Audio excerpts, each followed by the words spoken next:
जय हिंद दोस्तों। तो कैसे हैं आप सब? मैं आपका स्वागत करता हूं आपके अपने चैनल पे। आई होप आप सब ठीक होंगे।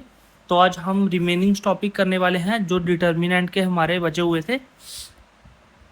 ठीक है, तो सबसे पहले जो हमारा टॉपिक था माइनर कोफैक्टर और एडजॉइन पे। एडजॉइन तो हम कर चुके थे। माइनर और कोफैक्टर के बारे में मैंने आपको बताना था कि माइनर और कोफैक्टर क्या है, क्योंकि इससे एक क्वेश्चन आने की प्रोबेबिलिटी है। क्या पता यहाँ से एक क्वेश्चन आ जाए माइनर पे। ठीक है, तो आपका टाइम ना वेस्ट करते हुए हम ये स्टार्ट करते हैं। माइनर, किसी एलिमेंट का माइनर बेसिकली है क्या? माइनर ऑफ एन एलिमेंट, अगर किसी एलिमेंट की हम माइनर की बात करें, minor of an element A I J of the determinant matrix A is the determinant obtain by leading the ith row and jth column and उसको M I J से denote करते हैं हम। ठीक है, अब बेसिकली माइनर है क्या? जब भी हम मैट्रिक्स में ए आई जे मतलब एलिमेंट लीड आइथ जे और आइथ कॉलम और jth ith row and jth column जब लीड करेंगे, वो जो रिमेनिंग हमारे पास बचेगा उसको हम माइनर बोलते हैं। इसको मैं आपको ऐसे समझाता हूँ। मान लीजिए ये हमारे पास एक मैट्रिक्स है, ये ए बी सी और डी। ठीक है, अब मैंने निकालना है माइनर निकालना है कौन सा? M11। तो ये जो फर्स्ट है ना, ये करता है रो को रिप्रेजेंट, और ये जो सेकंड है ये करता है कॉलम को रिप्रेजेंट। तो मतलब वन मतलब फर्स्ट रो और फर्स्ट कॉलम। रो फर्स्ट ये है, फर्स्ट कॉलम ये है, मतलब ये वाला एलिमेंट।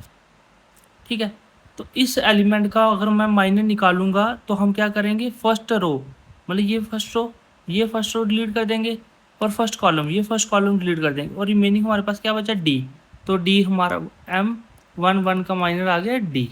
ठीक है, अब सेम M11 का माइनर आ गया डी। ठीक है, अब हम दोबारा इसको करते हैं एक बार।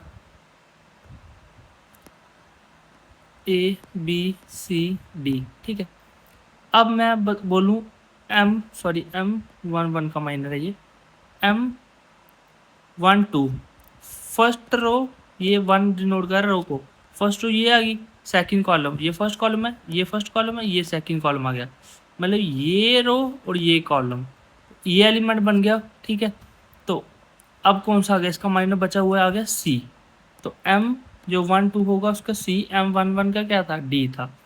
ठीक है, अब M ऐसे ही अगर हम करेंगे M21 सेकंड रो, ये सेकंड रो और फर्स्ट कॉलम C, तो ये वाला डिलीट करेंगे और ये करेंगे तो हमारे पास बच जाएगा B, और 2 2 का आ जाएगा हमारे पास A। ये आ गया हमारे पास माइनर। माइनर हमारे पास कब आते हैं? जब हम किसी मैट्रिक्स की ith जे और जेथ कॉलम डिलीट करें तो हमारे पास माइनर आ जाता है। क्या? जैसे द डेफिनेशन में लिखा हो, minor of an element A I जे।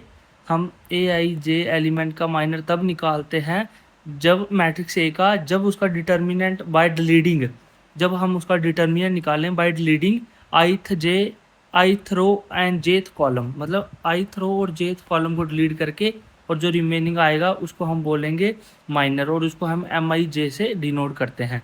अब को फैक्टर क्या होगा? को फैक्टर होता है माइनर जो हमारा आया होगा ना, उसका -1 की पावर जो आई और जे, इन दोनों को प्लस करके लिखना है।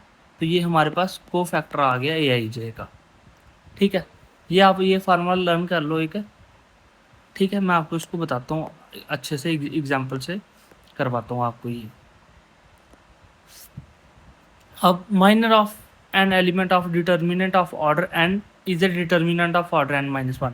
किसी जो एलिमेंट का हम माइनर निकाल लेंगे, डिटर्मिनेंट जिसका n होगा, तो जो उसका माइनर होगा तो उसका डिटर्मिनेंट होगा n-1।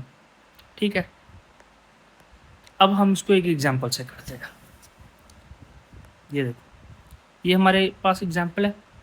ठीक है, माइनर सबसे पहले M11 की बात हो रही है, तो M11 क्या मतलब? फर्स्ट ये फर्स्ट रो और फर्स्ट कॉलम छोड़नी है, तो इसका 3 का सिंगलटन का डिटर्मिनेंट क्या आ गया? P। ठीक है, नाउ सेकंड केस में देखो M12 यहाँ पे लिखा हुआ है ना, M12 ये फर्स्ट रो सेकंड कॉलम छोड़ो, तो ये आ गया 4 आ गया, ठीक है।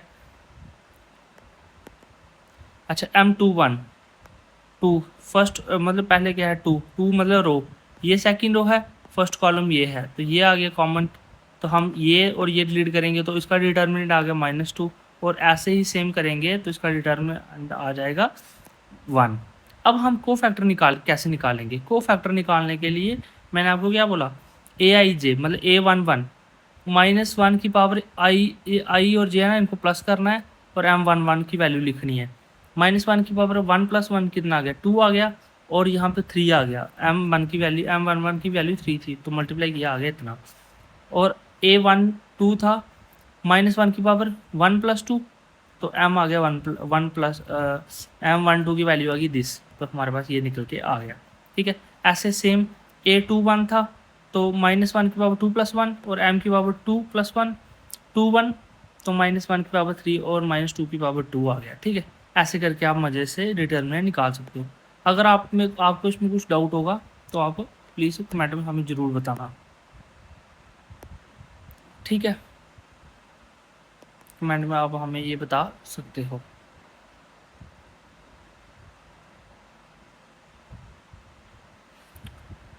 अब ये आपको एग्ज़ाम में तो लगभग ऑर्डर 2 का ही आएगा, ठीक है।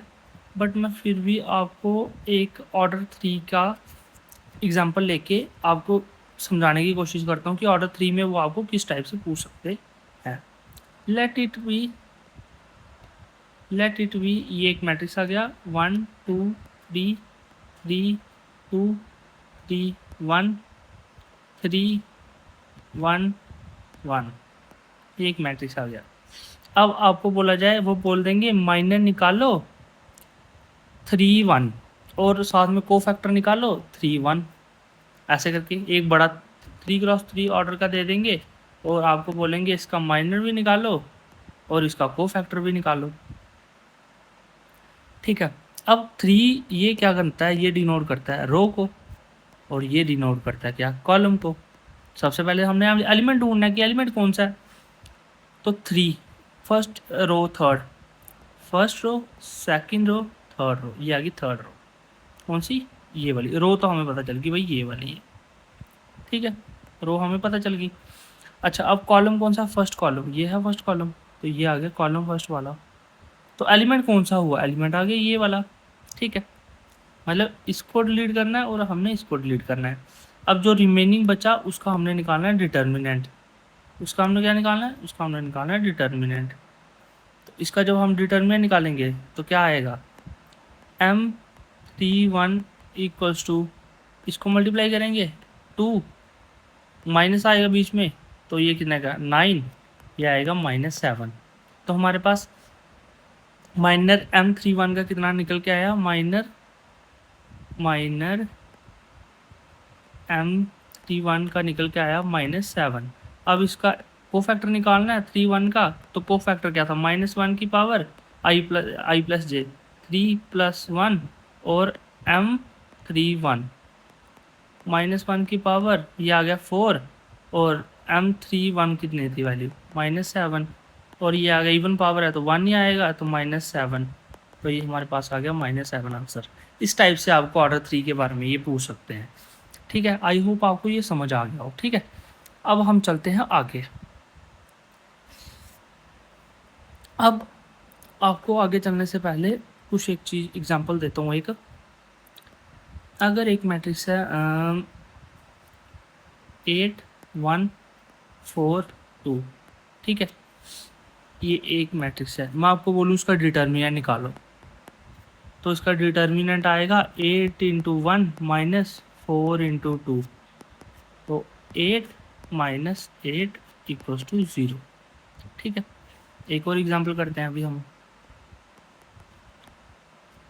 8 4 2 2, इसका डिटर्मिनेंट निकालो 8 × 2 - 4 × 2, 16 - 8 = 8।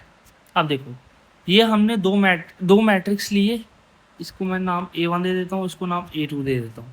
अब जो A1 मैट्रिक्स है उस वो केस बना हमारा जिसमें डिटर्मिनेंट हमारा 0 आ गया। अब जिस मैट्रिक्स का डिटर्मिनेंट 0 आएगा उस मैट्रिक्स को हम एक अलग नाम से बोलते हैं, उसको हम बोलते हैं कि ये हमारे पास एक सिंगुलर मैट्रिक्स है। क्या? ये हमारे पास एक सिंगुलर मैट्रिक्स है। सिंगुलर मैट्रिक्स कौन सा मैट्रिक्स होता है? जिसका डिटर्मिनेंट 0 आ जाता है उसको हम बोलते हैं ये हमारे पास कौन सा सिंगुलर मैट्रिक्स है। क्या क्या बोला मैंने? वो मैट्रिक्स जिसका डिटर्मिनेंट 0 आ जाए उसको हम बोलते हैं सिंगुलर मैट्रिक्स। ठीक है।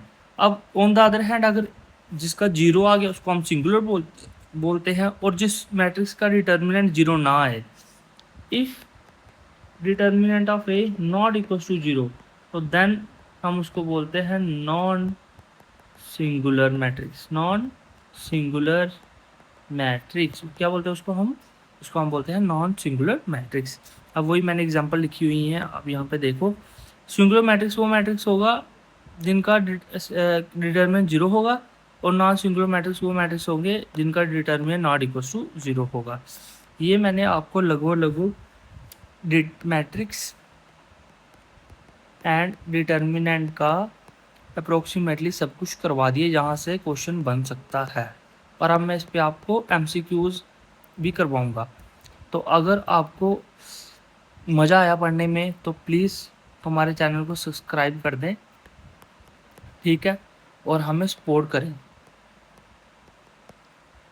Thank you.